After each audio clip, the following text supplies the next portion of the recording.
Catherine Rousseau, donc infirmière concert technique à Amiens et donc secrétaire au niveau du SNIES. Moi, je souscris complètement à tout ce qui vient d'être dit, c'est-à-dire que notamment là, j'écoutais Anne et quand on est conseiller technique au niveau départemental, surtout parce que j'ai en fait une expérience qui va du terrain en passant par le département et maintenant au rectorat d'Amiens.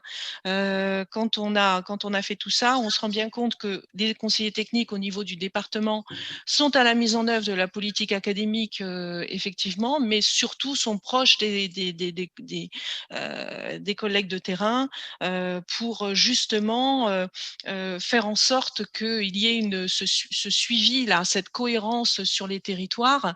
Et elles sont porte-parole, je dirais, auprès des DAZEN du travail qui est réalisé dans ce sens, c'est-à-dire qu'un peu garante que effectivement on ait une infirmière qui fasse comme ça sur un même territoire le suivi des élèves jusqu'au collège et qu'il y ait comme ça des maillons qui s'enclenchent les uns à côté des autres. Je dis pourquoi elles sont garantes parce qu'on a de cesse de dire que c'est comme ça qu'on veut travailler. Hein, et cette décentralisation, bien entendu, moi, on est contre. Pour le bénéfice des élèves, c'est quelque chose qui va être très, très, très moche, on va dire ça comme ça. Voilà. Donc, pour revenir aux conseillers techniques, au niveau du rectorat, effectivement, on est plus dans l'impulsion de la politique académique. Donc, ça, qu'est-ce qu'on fait? On est auprès du recteur, auprès des secrétaires généraux et on les conseille le plus possible par rapport aux remontées qui nous sont faites des départements, des conseillères techniques départementales et via effectivement les infirmiers de terrain. Sauf qu'on a un travail un peu différent du département, on est plus très très administratif. Hein. Je pense qu'il faut vraiment penser que on est là pour transmettre des messages et beaucoup de messages écrits. On fait pas mal de notes, il faut savoir rédiger.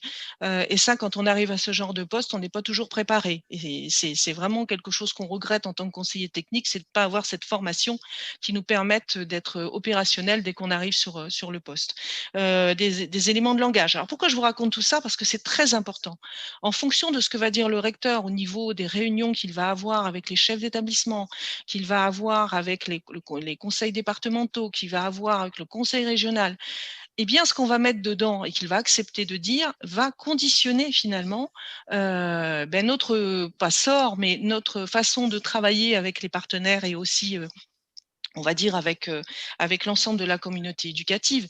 Donc c'est important d'être persuasif quand on est conseiller technique parce que quelquefois, il y a des pressions qui sont exercées politiques qui viennent du ministre, hein, pour ne pas le citer, et qui arrivent au niveau des recteurs, puisque vous savez que les recteurs sont réunis régulièrement par le ministre, et donc après, les conseillers techniques ont des injonctions.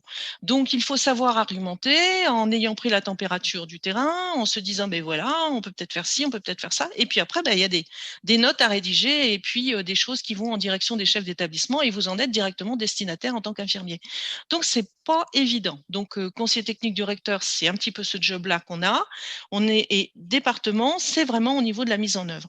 Pourquoi on est contre cette décentralisation? Parce que pour l'instant, on garde la main. On garde la main avec les partenaires notamment, puisque je n'ai pas parlé du rôle du partenariat, le lien avec les IPR aussi à l'interne, mais on est quand même là en tant que conseiller technique pour faire ce lien avec les différents protagonistes de la région et du département. Et donc, il serait vite fait, bien fait, qu'on nous impose quelque part de réaliser des actions sur les territoires qui ne sont pas forcément en cohérence avec le besoin des élèves ou les demandes des enseignants, en termes peut-être de formation ou d'actions à réaliser en termes de promotion de la santé. Donc du coup, si cette loi passait, effectivement, on aurait pu cette main-là qui nous permet d'assurer cette cohérence, enfin d'essayer avec vous de rendre cohérentes les actions qui sont menées pour éviter les one-shots notamment, et puis des projets qui arriveraient sans qu'on ait demandé quoi que ce soit. Voilà un petit peu en gros à quoi on sert, on va dire. Notamment en ce moment, on est beaucoup sur les tests antigéniques et on s'aperçoit quand même que voilà, ça c'est un exemple merveilleux de ce qu'il nous est demandé de faire et pour lequel on est un petit peu même beaucoup coincés entre ce qu'on nous demande de faire et puis les besoins du terrain. Je ne vais pas l'illustrer plus que ça. Et puis je terminerai sur l'axe formation, parce que si on veut que les infirmiers qui sont en demande de différentes formations, et notamment pour avoir une expertise, on a parlé du suivi, mais pas seulement, de la consultation infirmière.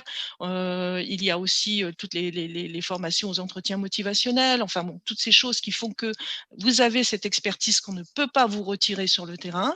Eh bien, il faut être formé, et en tant que conseiller technique, on en est persuadé, et chaque année, on négocie avec les services des formations de quoi pouvoir avoir les moyens de former les infirmiers. Et ça, c'est quelque chose, là, j'appuie là-dessus, parce que il y a des inégalités de traitement selon les rectorats, puisqu'il n'y a pas une uniformisation. Donc, on est obligé chaque année voilà, de redemander. Alors, on veut passer d'une académie où il y a 3 jours de formation à une autre académie où il va y avoir 15 jours de formation, par exemple, et le conseiller technique, il est là pour en demander plus. Voilà. Donc, je ne vais pas aller plus loin. Vous connaissez le tutorat, l'accompagnement, tout ça, c'est vraiment quelque chose Aujourd'hui, que on va nous, pas pouvoir, hein, voilà. Catherine. Non, non, mais bon, que nous faisons au quotidien. Ce que je voulais dire par là, c'est que si cette loi, effectivement, 4D passait, bon, déjà, on ne connaît pas le sort des conseillers techniques, même si on nous dit que nous, on va rester. On se demande un peu pourquoi. Mais du coup, on aurait un petit peu moins, je pense, comment dirais-je, de possibilités d'essayer d'assurer une cohérence, que ce soit au niveau de la formation, apporter une expertise, etc., monter en compétences. Je pense que ça serait très différent d'un département à l'autre, il me semble. On aurait pu cette main-là. Et aussi au niveau des élèves, je vous rejoins complètement, des inégalités de traitement qui ne sont pas tolérables. Voilà ce que je voulais dire en tant que conseillère technique. Merci.